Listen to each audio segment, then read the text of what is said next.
The cheapest fuel isn't coal. It is millions of overworked college graduates. Meet Edward, Shanghai, 7 a.m. He's already on TikTok, China version of Slack before his feet hits the floor. He commutes 90 minutes each day. On the subway, he is answering TikTok and WeChat messages. He eats lunch at his desk and leaves the office at 10 p.m. in the evening. He does those every day. Every evening and on weekend, he is on call. Everyone thinks they know the answer. He works hard and eventually it pays off. That is the deal. Will it? Edward developed a chronic illness at 29.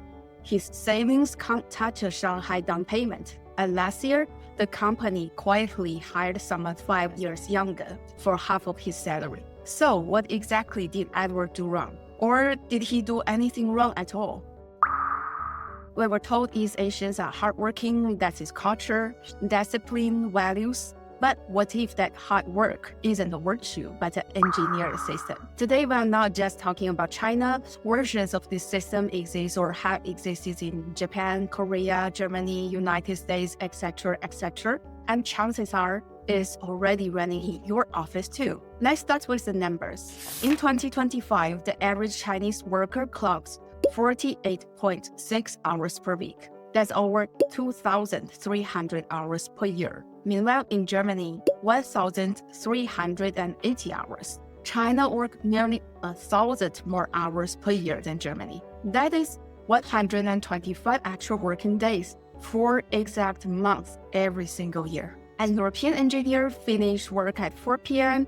He walks in the park, goes home, pick up his keys, cook dinner. Meanwhile, Edward in Shanghai, China, is still at his desk toward midnight, waiting for his boss to leave. So logically, China should be more productive, right? But when economists measure output per hour, Germany produce significantly more. So the country that works longer actually produces less per hour. What are those extra 1,000 hours actually for?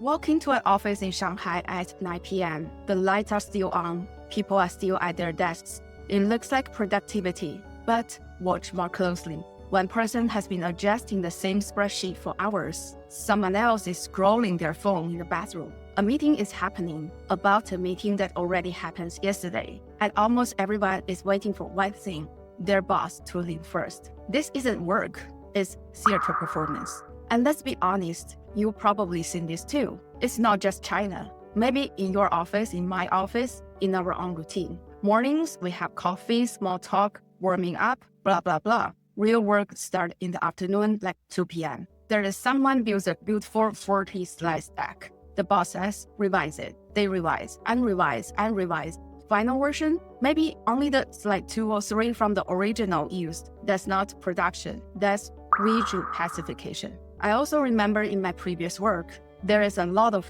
meetings during the day. A meeting with 50 people, but only 4 or 3 of them actually needed to be there. The others sit quietly, phones under the table, pretending to pay attention. Be honest, how many of these exist in your office? Here is the brutal honest part. Most of these people know they are faking it. Even our managers know. So why don't we just go home? Because in this system, being seen working matters more than actually finished work. We are not rewarding for efficiency, but we are punished for leaving early. Business isn't the result, it's the signal. And everyone is performing it. So how did we get here? Why is everyone stuck in China? Point 1 is the shrinking game. In my parents' generation, China in the 1980s through the early 2000s lived in an expanding economy. If you worked hard, you moved up. The deal was real. That is the story millennials like us will rise on. That is a belief baked in our bones. But the game changed. The economy slowed. The pie stopped growing. Opportunity shrank.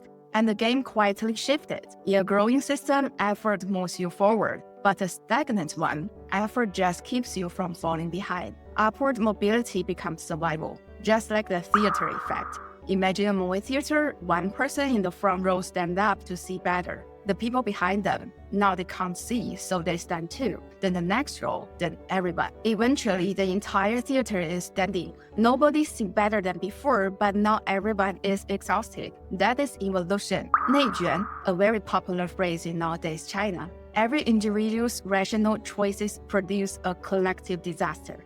Point 2 is no safety net. Here is what makes it worse. Many people will be highly responsible for their healthcare and retirement. Housing is entirely on them. And if they are only child from the one-child policy, they may be financially responsible for 4 aging parents plus their own kids.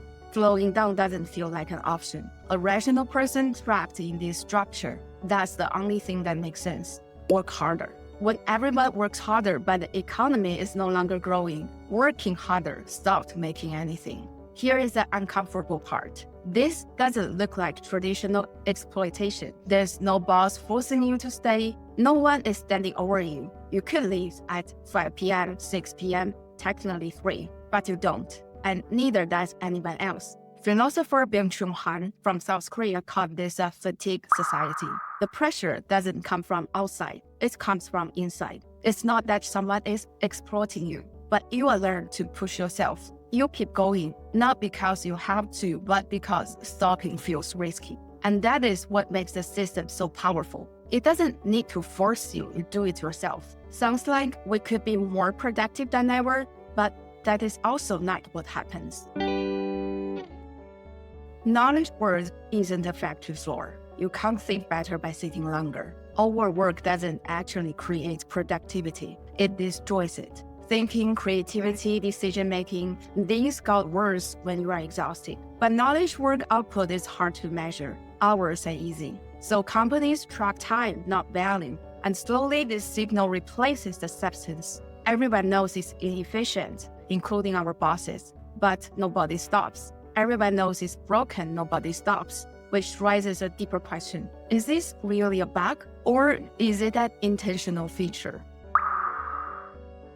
Let's say there is a mediocre manager. Their team is inefficient. Their processes are chaotic. Strategy is unclear. What is the easiest way to hide that? Yeah, make everyone too busy to notice. If the employees are exhausted by 10 p.m., nobody have the time thinking about organizational dysfunction. Nobody is figuring out how poorly the company is run. They are just trying to get through tomorrow. Overwork isn't a failure of management. For bad managers, it is the management itself. Scale that up. If millions of people are too tired to think, they are also too tired to question, too tired to imagine alternatives, too tired to push back. A society that is constantly busy is also easier to stabilize. Not because it's efficient, but because it's exhausted. Philosopher Byung-Chul also argues that the exhaustion is a form of control. A person who collapses into bed at midnight has no political imagination. They won't organize, they won't question. They will just set their alarm to do it again. 3 layers. For the company, overwork masks incompetence. Managing hours replaces managing results. The boss feels in control because people are physically present, even if nothing is actually done. For the economy, high employment number looks good on paper, even if these jobs produce little actual value. A busy society is a stable one. For the system overall, young people who work 12-hour days don't have energy left to ask hard questions. They don't have time to imagine alternatives. They are too busy performing survival to disrupt anything. Philosopher Herbert Marcuse called it a kind of sedation. We might call it something simpler.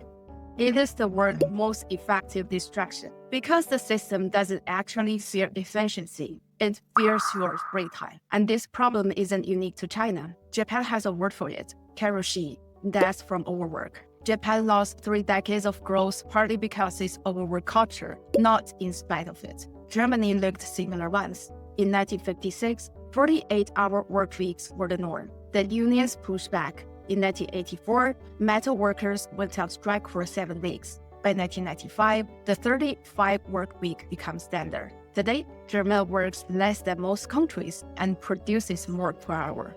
The United States has its own version, the 1950s organization man, where workers defined by loyalty to the company. Then the 70s hit. Layoffs came anyway. People realized the deal was broken, and slowly the conversation shifted. Every overwork culture eventually hits a breaking point. The real question is what and how to cause it to break. Let's back to Edward. He did nothing wrong. He was even an excellent system component, well-educated, diligent, completely reliable. But when the component wore out, the system didn't thank them. It found a cheaper placement. There is a black humor on China's social media. I studied and worked so hard just to build a better breadstone for someone else.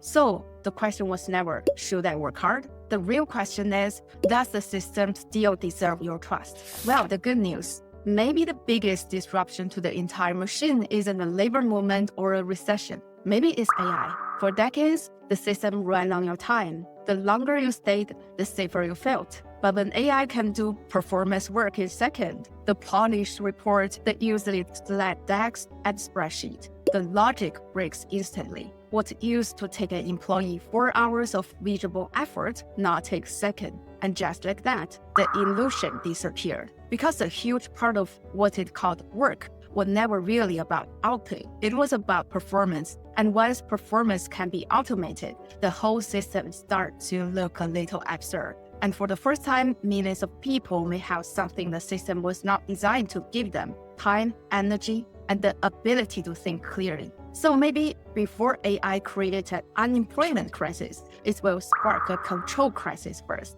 If the work no longer requires us, how will we be managed? Being unemployed, they are probably more terrified than we are. Yeah, are our jobs really going to vanish that easily? And what happens when we are no longer be kept too tired to think? That is when things get interesting. Also, in China, more and more people are seeing through this trap. Rat race is not an answer. Some are quiet quitting, some are lying flat, 躺平. But are those actually better answers? Let's find out in the next video. If you want to know how short-form videos are quietly taking over even your last bit of free time, where young people are watching 100 million per day in average in China, how does this happen? Please watch this video. Thank you for watching. See you the next one.